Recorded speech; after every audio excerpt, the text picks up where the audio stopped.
Tuhan Yesus sungguh baik pagi hari ini, dan Dia teramat baik. Mari Bapak Ibu Saudara sekalian, kita bangkit berdiri, kasih salam satu dengan yang lain, katakan Allah itu baik. Allah itu baik. Haleluya.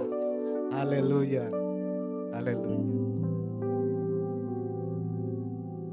Luar biasa.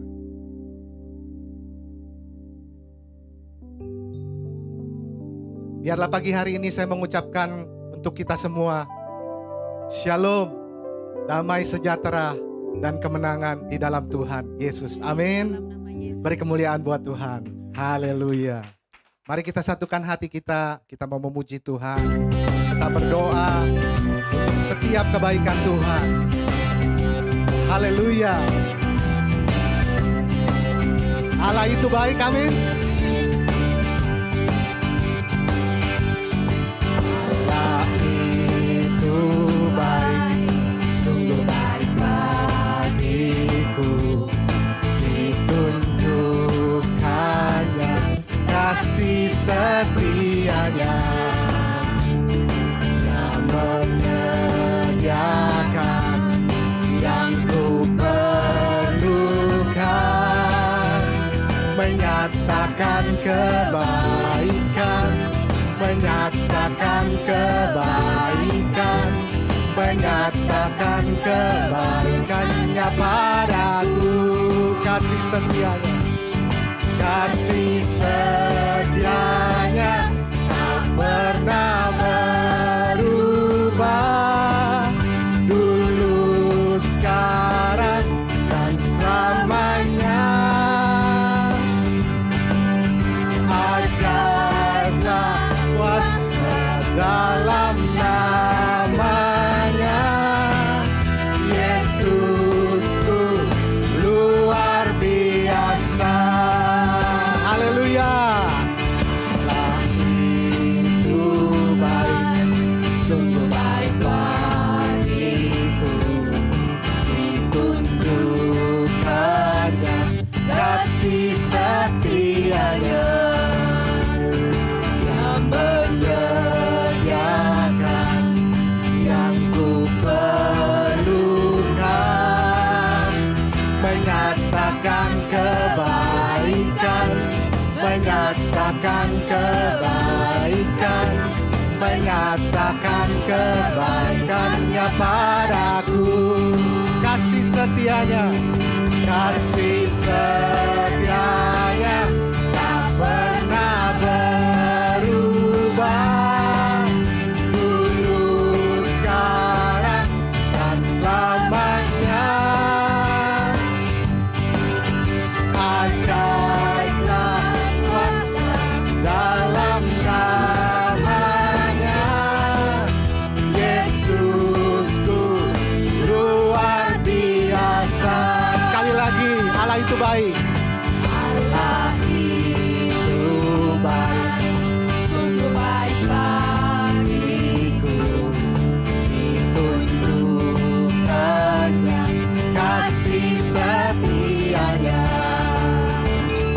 yang menyediakan yang ku perlukan, menyatakan kebaikan, menyatakan kebaikan, menyatakan kebaikannya padaku. Kasih setianya, kasih setianya tak pernah berubah, dulu, sekarang, dan selamanya. Ajaiblah kuasa dalam namanya, Yesusku luar biasa. Katakan kasih setianya, kasih setianya tak pernah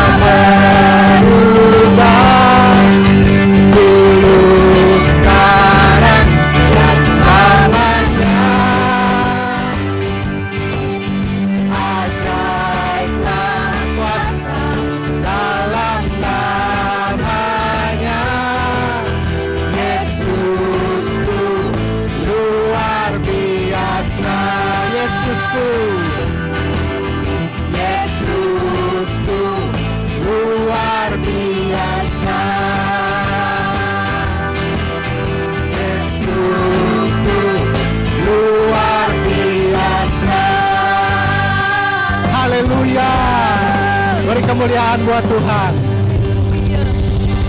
Terima kasih. Haleluya Yesus. Kau sungguh baik Tuhan. Amin. Kami bersyukur pagi hari ini kalau kami punya Tuhan yang setia. Tidak pernah kami meragukan kesetiaan-Mu ya Tuhan. Walaupun kadangkala kami tidak setia, tapi Tuhan tetap setia kepada kami.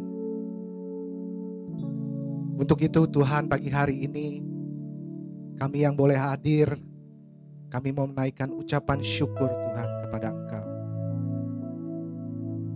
Dalam setiap perjalanan hidup kami Tuhan, biarlah kami terus boleh melihat dan boleh mengecap betapa Engkau sungguh baik dalam hidup kami. Haleluya Yesus. Terima kasih ya Tuhan. Biar lewat pujian ini ya Tuhan, Haleluya. Engkau diberkati. Kami percaya bahwa Engkau hadir di tengah-tengah kami ya Tuhan.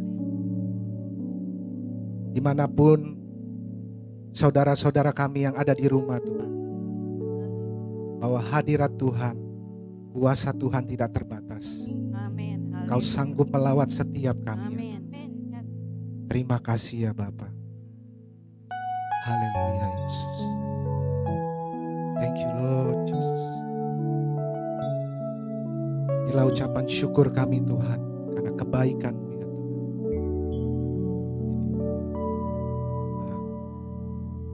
Aku hendak bersyukur pada Tuhan karena keadilan-Nya dan bermasmur bagi nama Tuhan yang maha tinggi. Ya Tuhan, Tuhan kami, betapa mulianya nama-Mu, Tuhan kami, dimuliakan atas seluruh bumi. Biarlah Tuhan lewat pujian ini, inilah ucapan syukur kami kepadamu. Ku hendak bersyukur pada Tuhan karena keadilan-Nya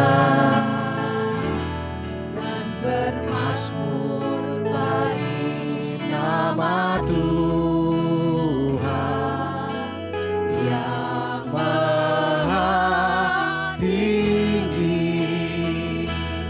Ya Tuhan, Tuhan kami, betapa mulianya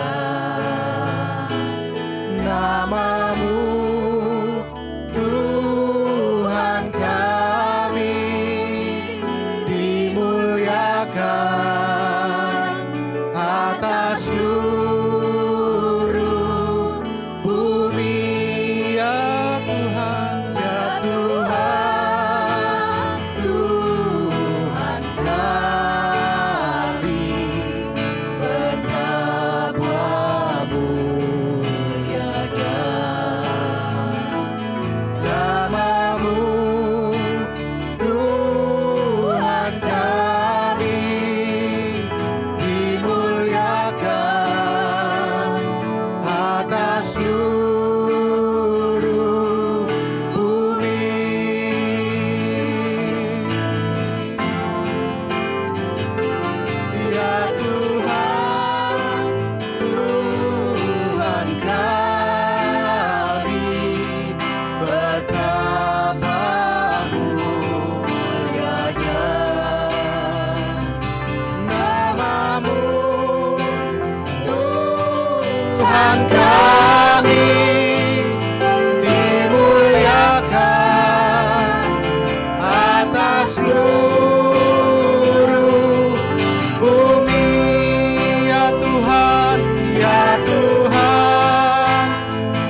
seluruh bumi.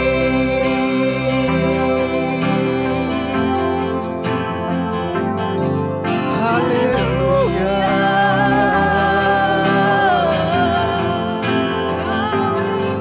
Kami sembah Tuhan. Yesus Tuhan. Kami naikkan syukur kami ya Tuhan. Ya Tuhan kami. Ya Yesus, kekuatan kami. Ya Tuhan kami. Ya Rala, ya Rala, ya Ramasik, ya Rala, ya Ramasik. Oh Yesus,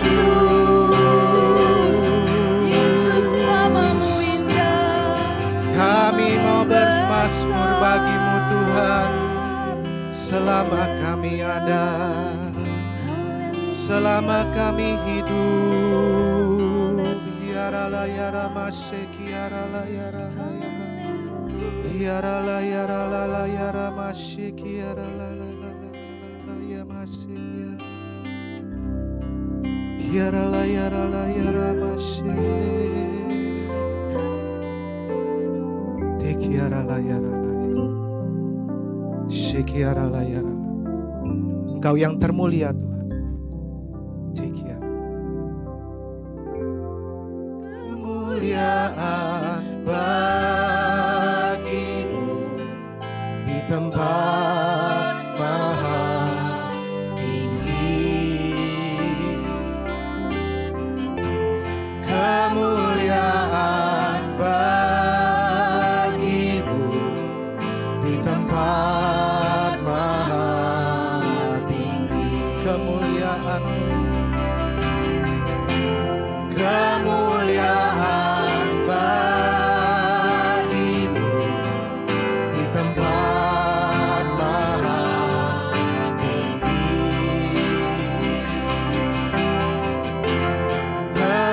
Kemuliaan bagimu di tempat maha tinggi. Haleluya Yesus.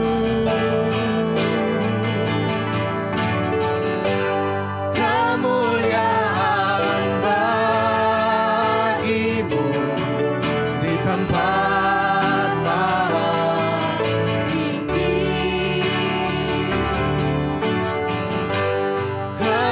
Kemuliaan bagimu di tempat maha tinggi. Just one more time. Kemuliaan bagimu di tempat maha tinggi. Kemuliaan bagimu di tempat maha tinggi. Di tempat maha tinggi. Di tempat maha tinggi. Beri kemuliaan buat Tuhan. Haleluya. Haleluya. Haleluya Yesus. Haleluya Yesus. Engkau yang termulia Tuhan. Kami mau berkata kemuliaan hanya bagi nama-Mu ya Tuhan. Terima kasih ya Tuhan.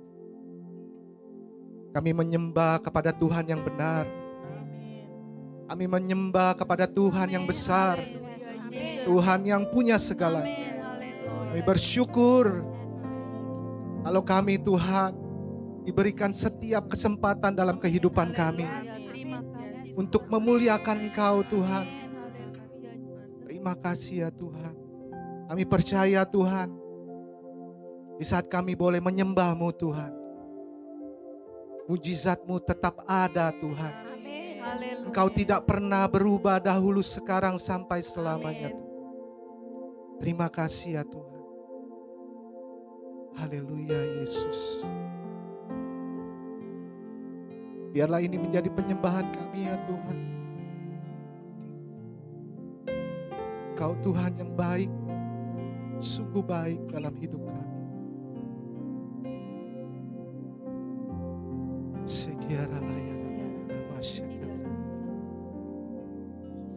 Selama ku menyembah-Mu, ku percaya bahwa mujizat masih terjadi. Selama Kau besertaku, ku melihat ada mujizat setiap hari. Menyembah-Mu, ku percaya bahwa mujizat masih terjadi. Amin Tuhan. Selama Kau besertaku, ku melihat ada mujizat setiap hari. Selama ku menyembah-Mu, ku percaya bahwa mujizat masih terjadi. Selama Kau besertaku, ku melihat ada mujizat setiap hari. Ada mujizat setiap hari. Ada mujizat setiap hari. Haleluya. Benar Tuhan. Inilah pernyataan iman kami kepada Engkau. Kalau Tuhan yang menyertai kami, kami tidak pernah takut dan khawatir Tuhan. Sebab Engkau menyertai kami Tuhan. Setiap langkah kami Tuhan atur. Setiap langkah kami melihat kebesaran Tuhan. Dan mujizat Tuhan tetap ada bersama dengan kami. Inilah iman kami kepadamu Tuhan. Bapak untuk itu kami bersyukur pagi hari ini. Kalau sebentar Tuhan, kami akan mendengar kebenaran firman-Mu ya Tuhan. Biarlah kami buka telinga kami taruh pikiran kami buka hati kami lebar-lebar Tuhan. Untuk ditaburi oleh kebenaran firman-Mu ya Tuhan. Karena firman-Mu yang hidup di dalam kami. Sehingga kami Tuhan menjadi orang-orang yang benar karena Engkau Tuhan. Terima kasih ya Tuhan, Kau berkati hamba-Mu Tuhan yang menyampaikan isi hati-Mu. Biarlah pesan-pesan-Mu Tuhan boleh sampai kepada setiap kami dan hidup kami diubahkan Tuhan. Kami tidak sama seperti yang lalu Tuhan. Biarlah kami boleh keluar dari tempat ini. Ada perubahan dalam hidup kami. Kemenangan sudah terjadi. Terima kasih Bapa yang baik. Terpuji-pujilah nama-Mu. Mari jemaat Tuhan yang siap sama-sama kita katakan amin. Haleluya. Silakan duduk semuanya. Shalom Bapak Ibu Saudara di gereja maupun di rumah. Apa kabarnya? Oke, baik. Saudara, sebelum menyampaikan pengumuman tadi malam kita ada dilayani oleh Pendeta Sandra dan Pendeta Sandi. Ya, luar biasa ya, penuh berkat ya. Dan Tuhan berpesan lewat Bu Irma ya. Dan rupanya Tuhan juga beri pesan buat saya. Ya, cuma terus waktu saya mau menyampaikan, saya rasakan waktunya cukup padat gitu kan. Tadi malam kan, saudara yang ikut tahu ya. Kemudian saya urungkan. Dan Tuhan oke. Terus saya mikir gini juga, oh jangan-jangan mungkin ini saya punya mau juga. Ya udah deh, gak apa-apa deh. Dan memang setelah itu ada damai sejahtera. Ya, nggak ada seperti Tuhan, ayo Gus, kamu nggak bawain sih? Enggak, saudara.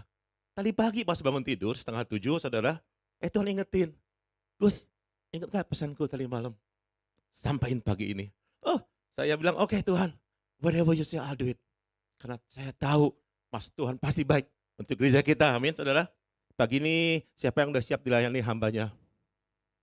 Siap terima berkat rohani, kita undang hamba Tuhan yang dikirim dengan pelayanan khusus. Apa pelayanan khususnya? Kita dengar ya. Mari sambut firman Tuhan dan hambanya, Pendeta Yusuf Manubulu. Silakan Pak. Oh, sorry. Oke, langsung aja sudah waktunya. Oke, langsung aja sudah waktunya.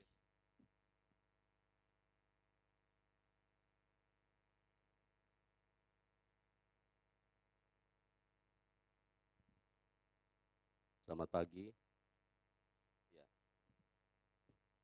Senang sekali bisa hadir di sini dan saya percaya semuanya sudah diatur oleh Tuhan dengan sempurna. Ya kan?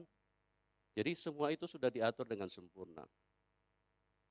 Oleh sebab itu saya pikir tidak terlalu berlebihan kalau saya ingin berkata hidup ini jangan terlalu khawatir karena Tuhan mengatur hidup kita. Ya, di dalam hidup ini anatomi tubuh kita setelah kita dewasa ada dua yang masih terus bertumbuh. Ya, yang pertama rambut, yang kedua kuku. Betul? Coba Anda renungkan, kalau misalnya anggota tubuh yang lain komplain, misalnya gigi, dia pengen bertumbuh juga seperti kuku.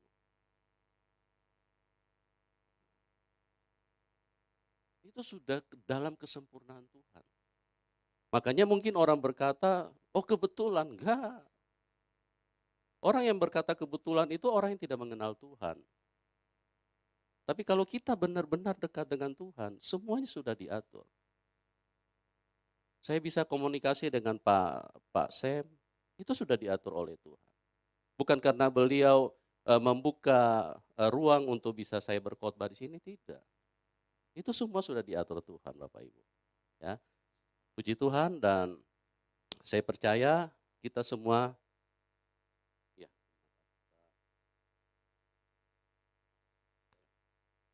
Ya. Ya, terima kasih. Saya percaya kita semuanya rindu untuk diberkati Tuhan. Ya, boleh permisi tanya, kira-kira Bapak Ibu tujuan kita ke gereja apa sebetulnya tujuan utama kita?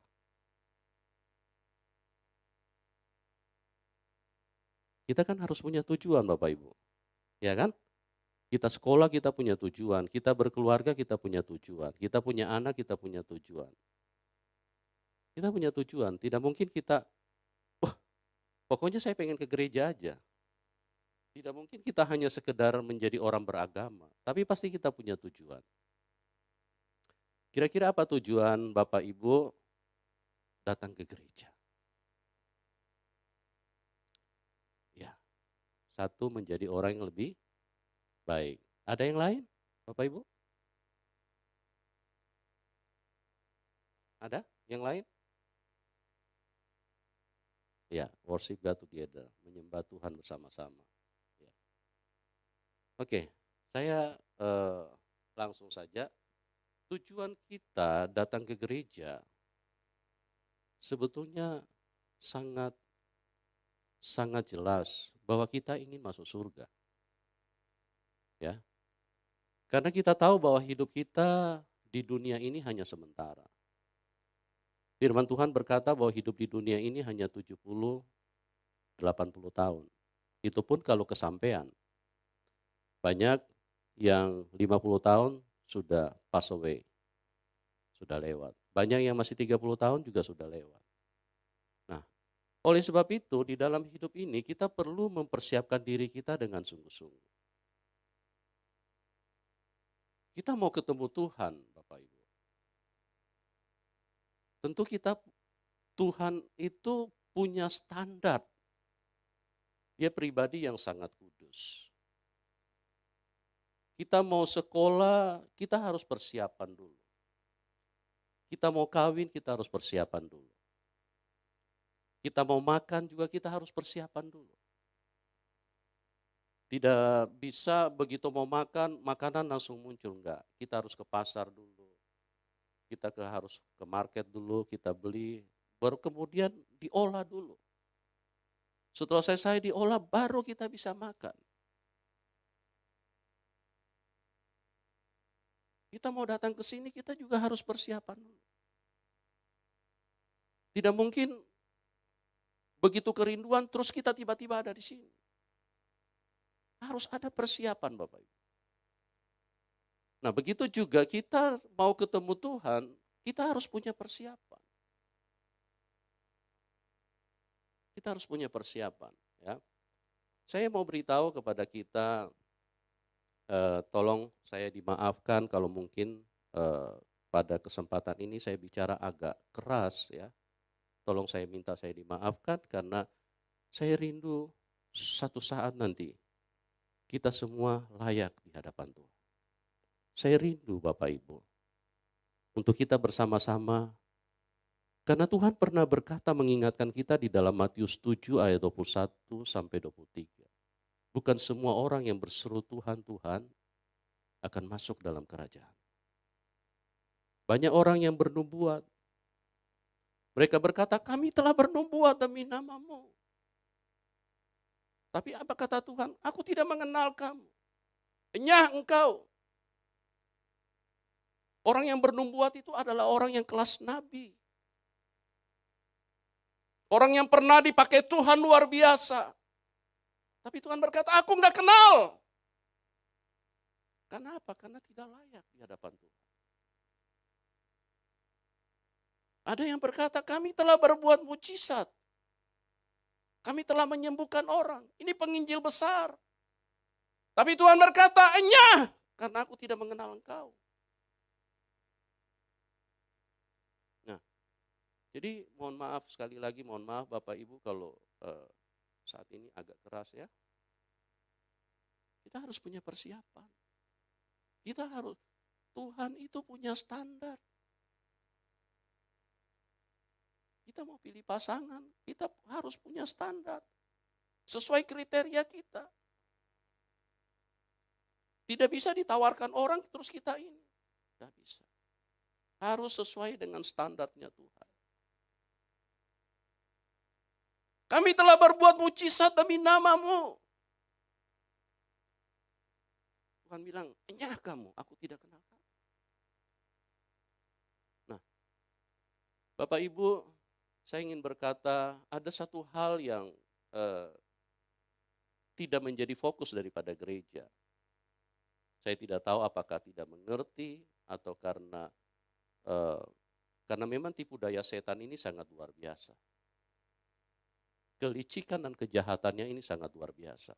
Ya, tadi malam saya pakai kata luar biasa, mungkin ada yang salah mengerti. Saya tidak sedang memuji setan. Tapi saya sedang menelanjangi dia. Supaya kalau kita mengenal kemampuan setan, kita mempunyai persiapan yang sungguh-sungguh di hadapan Tuhan.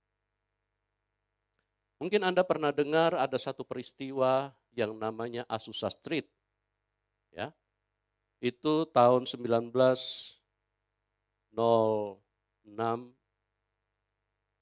terjadi di Azusa Street lewat pelayanan William Seymour. Ya. Pelayanannya mengguncang dunia. Sampai saat ini di Indonesia dikenal sebagai Pentakosta kedua.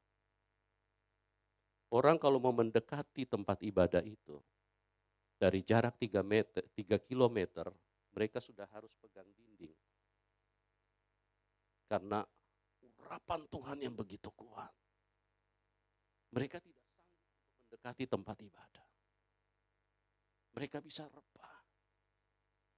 Jarak 3 kilometer saja. Apalagi kalau dekat. Makanya dikatakan ini Pentakosta kedua. Mereka berkata kalau mau lihat kuasa Tuhan yang pernah terjadi di zaman para rasul, itu ada di Azusa Street. Tapi saya ingin katakan begini Bapak. Pelayanan yang sehebat itu hanya bertahan 2 tahun. Tahun 1908 tumbang semua. Kenapa? Karena gereja kecolongan. Gereja tidak memiliki persiapan yang secara luar biasa. Gereja tidak memiliki pemahaman yang cukup bagaimana iblis menghancurkan kehidupan gereja Tuhan. Hanya bertahan 2 tahun. Sungguh disayangkan sekali. Yang pertama yang saya ingin katakan bahwa tolong saya minta ditangkap dengan telinga roh. Kemampuan iblis ini, maaf ya, saya tidak memuji iblis. Karena saya cari kata apa yang cocok untuk pakai, tidak ada yang cocok. Saya hanya bisa bilang iblis ini luar biasa kemampuannya.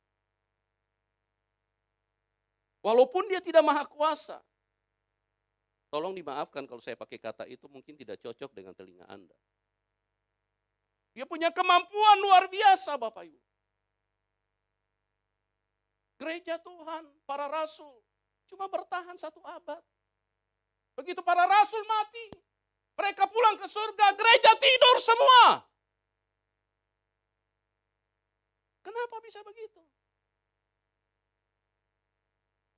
Karena gereja tidak siap dengan peperangan.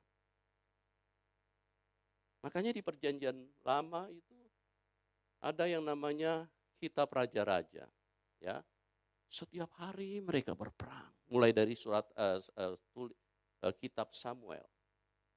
Mereka berperang setiap hari. Itu gambaran bahwa di dalam dunia yang sesungguhnya akan terjadi peperangan roh. Dan itu yang ditulis di dalam Efesus. Bahwa peperangan yang kamu hadapi bukan melawan darah dan daging, tapi melawan roh-roh jahat. Melawan roh-roh jahat di udara. Kemarin saya sudah sampaikan sedikit, Adam dan Hawa itu bukan di diskotik mereka jatuh dalam dosa.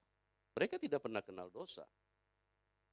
Belum ada kebohongan, belum ada pelacuran di sana, masih berdua.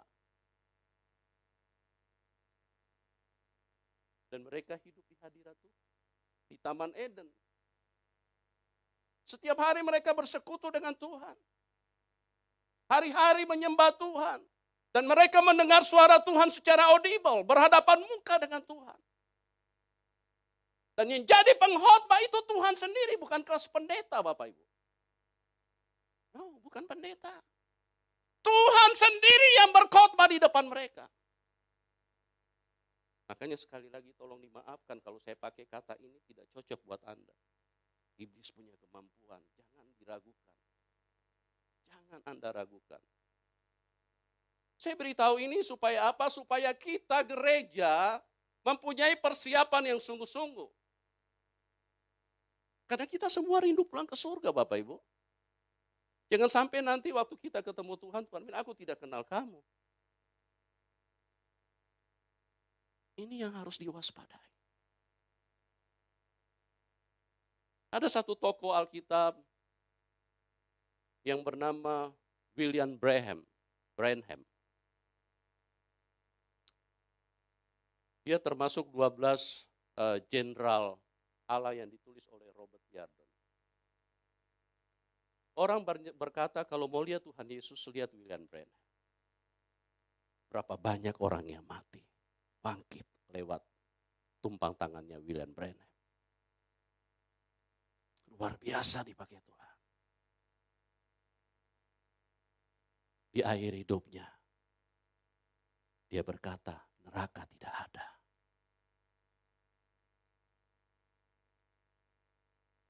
Seorang tokoh yang begitu luar biasa dibangkitkan Tuhan. Begitu luar biasa dipakai Tuhan. Tapi di akhir hidupnya dia bilang, neraka nggak ada. Orang mati semua langsung habis. kemampuan iblis untuk menipu, membohongi manusia. Tokoh Alkitab, jenderal Allah. Dengan begitu mudah bisa terkapar. Ada satu lagi yang bernama, dia hidup di Wales.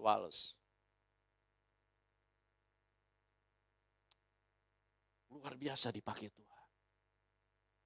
Kalau dia berdoa, itu benar-benar kuasa Tuhan terasa. Benar-benar tangan Tuhan, itu atmosfer langsung berubah. Bahkan gedung pun bisa goncang kalau dia lagi berdoa.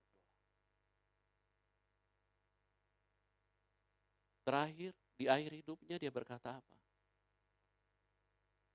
Saya tidak mengerti dengan hidupku. Saya tidak tahu apa yang terjadi dengan hidupku. Apakah hidupku ini sudah jelas atau belum? Oh, luar biasa.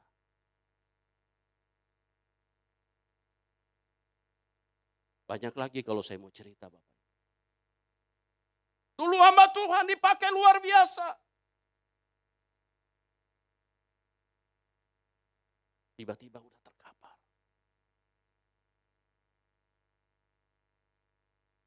Itu yang ditulis di dalam Alkitab. Coba kita lihat di dalam Kisah Para Rasul 20. Kita baca ayat 26. Minta tolong kalau bisa ditampilkan atau siapa yang bisa bacakan. Ya.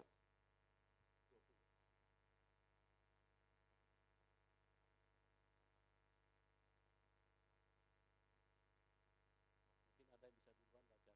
Ayat 26. Ya, kita akan kasih Pak Sem. Luar biasa. Ya.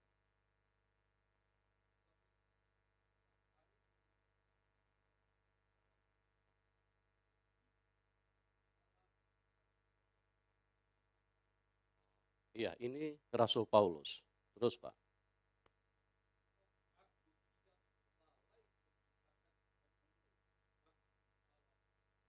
Ya. Terus Pak.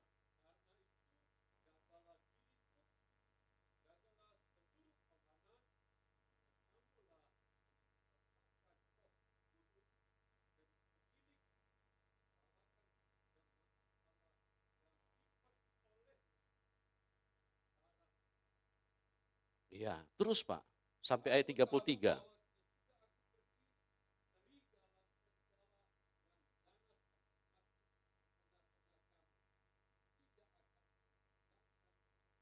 Ya, stop dulu Pak. Kata Rasul Paulus, aku tahu sesudah kepergianku serigala yang ganas akan masuk dan tidak akan menyayangkan kawanan ini. Paulus mengingatkan, para rasul mengingatkan, kalau maaf ya, saya juga pendeta. Kalau pendeta sekarang, kayaknya lebih sakti dari Paulus. Ya, kalau sudah punya jemaat ribuan, kayaknya just pleng. Begitu kena tangan mereka sudah dapat tiket langsung ke surga. Tidak, Bapak Ibu.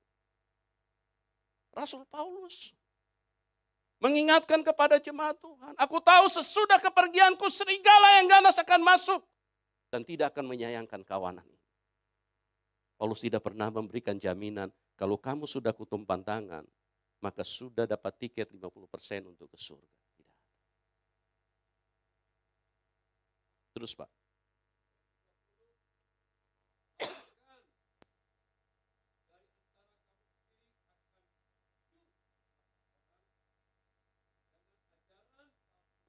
Ya.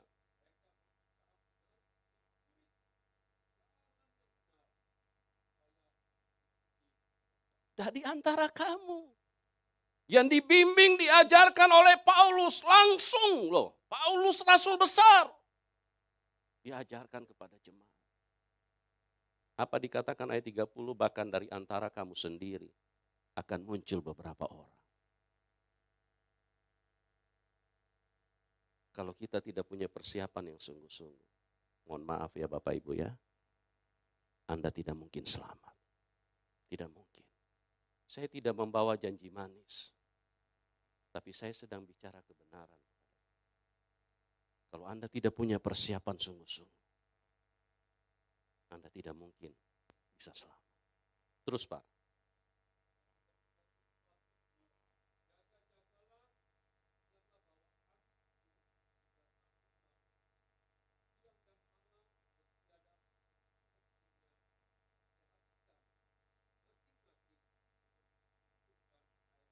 Perhatikan Bapak Ibu ya, sebab itu berjaga-jaga dan ingatlah bahwa aku 3 tahun lamanya, siang malam.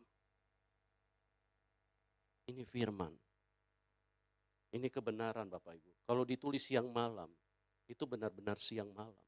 3 tahun lamanya, aku mengajar menasihati kamu. Kalau Kristen sekarang, ibadah 1 minggu, 1 kali saja. Masih tunggu mood dulu. Udah beda langit dengan bumi. Sedangkan yang siang malam tiap hari Rasul Paulus mengajar. Coba tampilkan ulang ayat ini. Sebab itu berjaga-jaga dan ingatlah bahwa aku 3 tahun lamanya siang malam dengan tiada hentinya menasihati kamu masing-masing dengan mencucurkan air mata. Ini pekerjaan berat. Paulus dengan serius memberitakan Injil. Dia dengan air mata mengingatkan setiap hari, siang dan malam.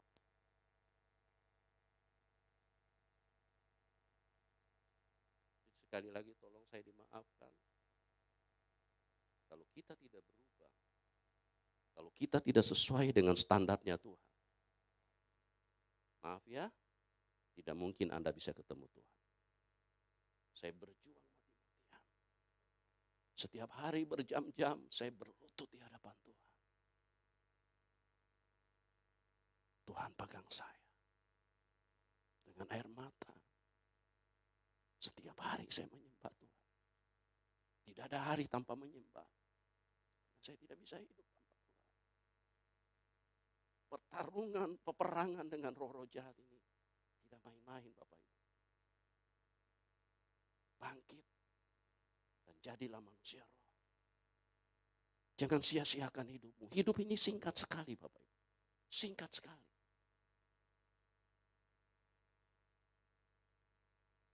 Terus Pak, ayat 32.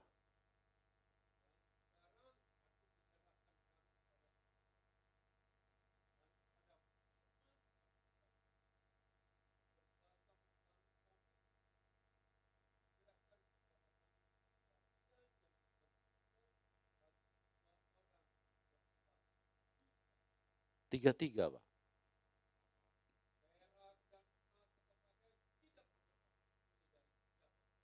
Betapa murninya pelayanan Rasul Paulus. Perak, emas, pakaian tidak pernah aku ingini dari siapapun juga. Pelayanan yang begitu murni. Disertai dengan doa, dengan air mata, siang dan malam. Setelah Paulus mau meninggalkan jemaat di Efesus, dia ingatkan, setelah kepergianku, serigala yang ganas akan masuk dan tidak akan menyayangkan kawanan ini. Bagaimana mungkin gereja bisa bersantai? Semua jemaat di bawah didikan Paulus, di bawah pimpinan, di bawah mentor daripada seorang rasul besar. Separuh dari perjanjian baru itu dipercayakan kepada Paulus.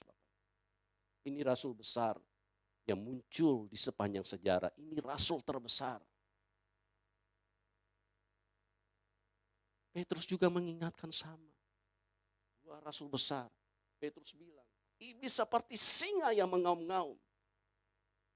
Yang akan mencari, berjalan berkeliling, mencari orang yang bisa ditelan.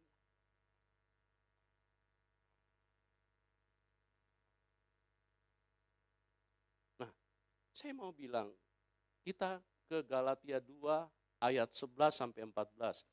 Bagaimana rasul besar seperti Petrus saja itu terkapar loh. Kita lihat Bapak Ibu, jadi kita jangan main-main dengan hidup ini. Galatia 2 ayat 11 sampai 14.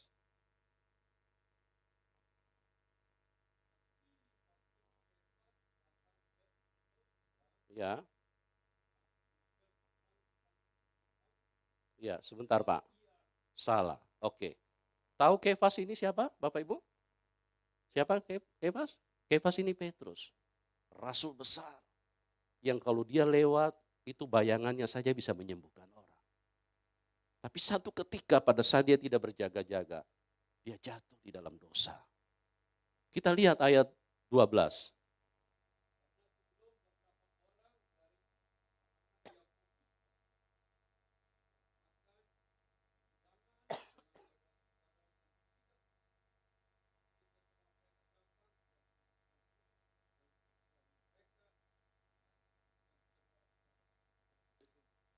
Perhatikan baik-baik Bapak Ibu, ini kejadiannya sangat sederhana. Kalau zaman sekarang ini malah mungkin dipuji orang. Ya. Jadi tadinya Petrus makan dengan orang Yunani, orang-orang bukan Yahudi. Nah, orang Yahudi itu punya kebiasaan yang sangat kuat, tidak boleh makan dengan bangsa-bangsa lain. Tidak boleh duduk sehidangan. Karena bangsa lain dibilang kafir, najis, dan segala macam. Itulah yang diikuti oleh tetangga kita di sebelah. Ya. Jadi apa yang terjadi? Waktu orang dari kalangan Yakobus, orang dari kalangan Yahudi datang, Petrus mengundurkan diri. Dia pindah tempat. Ini peristiwa sederhana loh. Kalau sekarang tidak dianggap ini dosa. Makanya saya katakan standar Tuhan itu sangat tinggi. Cuma kayak begini saja, munafik kayak begini saja, itu tidak layak di hadapan Tuhan. Coba Pak, ayat seterusnya.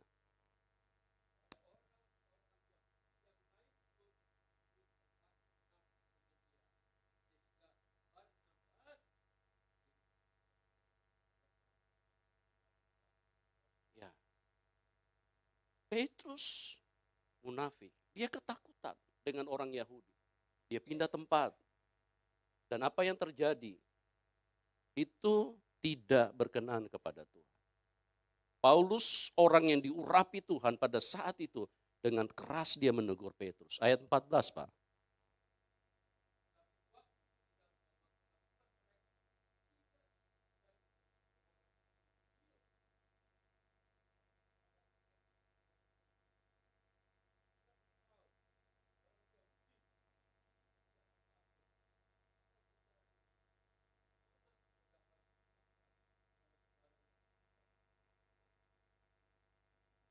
Ya.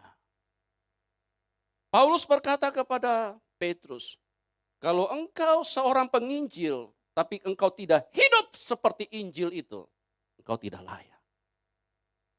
Padahal cuma takut. Cuma munafik. Petrus tidak membantah. Dia tahu dia salah. Rasul besar saja bisa terkapar. Kalau sekarang orang sudah berzina, melakukan dosa, masih menganggap fine-fine aja. Petrus ini cuma pindah tempat. Paulus bilang kalau engkau orang Yahudi tapi hidup secara kafir, engkau tidak layak. Tetapi waktu kulihat bahwa kelakuan mereka tidak sesuai dengan kebenaran Injil, aku berkata kepada Kefas di hadapan mereka semua, jika engkau seorang Yahudi hidup secara kafir dan bukan secara Yahudi, bagaimana engkau dapat memaksa saudara-saudara yang tidak bersunat untuk menjadi Yahudi? Tinggi kan standar Tuhan Bapak Ibu? Amin Bapak Ibu? Terlalu tinggi. Ya.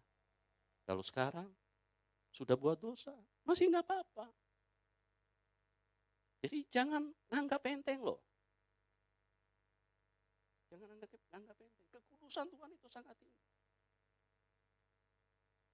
Petrus kalau tidak bertobat, kalau tidak ada Paulus pada waktu itu, dia tidak layak. Kalau engkau hidup secara kafir, bagaimana engkau bisa pulang ke surga? Rasul besar saja bisa terkapar. Saya hanya ingin berkata, bangkitlah dengan sungguh-sungguh. Jadilah manusia roh. Ya, Tuhan benar-benar ingin supaya kita jadi manusia roh. Karena peperangan kita melawan roh jahat. Kita bukan melawan Mike Tyson, tapi melawan roh jahat. Kalau melawan Mike Tyson gampang. Bawa saja 5 orang, dia pasti kalah. Melawan roh jahat ini.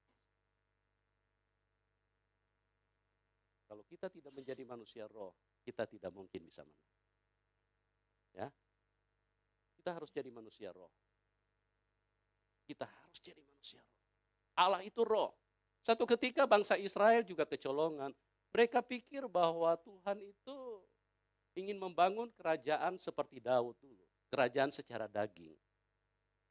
Makanya mereka berkata kepada kepada Tuhan, rasul-rasul, Guru, maukah engkau memulihkan kerajaan bagi Israel? Itu di dalam Kisah Rasul.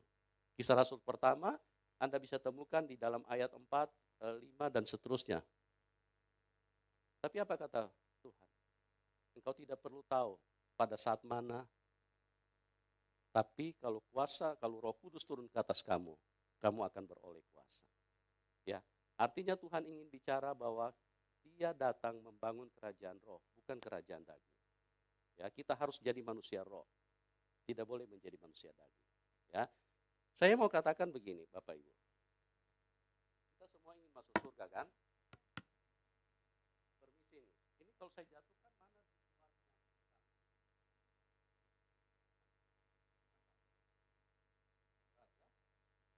Muatan daging. Kalau Anda punya muatan daging berat, Anda mungkin bisa terangkat. Kalau mau naik ke surga harus jadi manusia. Amin. Kenapa Tuhan Yesus terangkat tidak mengalami gaya tarik setan yang dikenal saat ini adalah gravitasi? Ilmu pengetahuan hanya bisa bilang gravitasi itu kan gravitasi itu setan tarik terus manusia dan tidak boleh naik. Makanya kalau kita jangan mimpi, kalau kita masih punya muatan daging, kita pasti akan jatuh ke bawah. Kalau kita mau naik, mau rapture, harus 100% menjadi manusia roh. Yes. Bangkitkan manusia roh. Mungkin Anda bertanya bagaimana menjadi manusia roh? Yang paling pertama, harus rajin puasa. Karena kalau Anda puasa, Anda tidak makan, tidak minum, berarti Anda berkata kepada dagingmu, stop kau.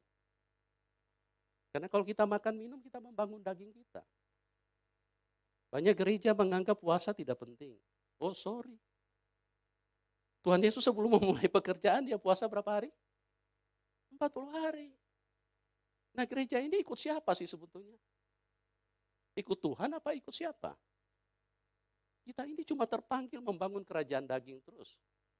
Yang cuma dipikir bagaimana bisa punya rumah 3, punya rumah 4, itu untuk daging.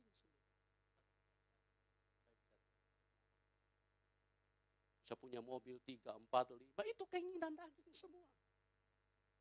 Stop! Jadi manusia roh. Harus puasa, rajin puasa. Bagaimana supaya rohmu hidup?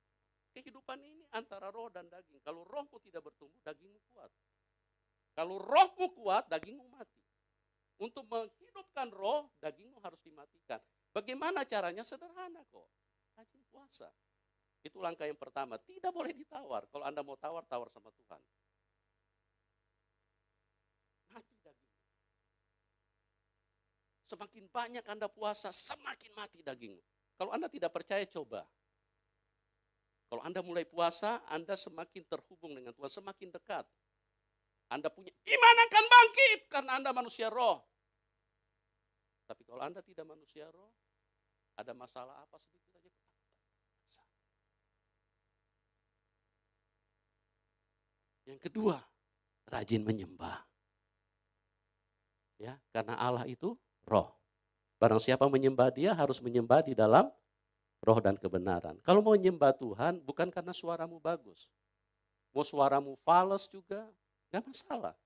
Yang penting rohmu menyembah. Kalau Anda menyembah, maka rohmu akan kuat. Yang ketiga, ini perkataan Tuhan. Ya, sebetulnya saya ingin bicara banyak, tapi waktu kita yang membatasi. Jadilah manusia roh. Ya, nanti kalau Tuhan berkenan, pada waktu saya datang lagi, kita akan perjelas. Oke?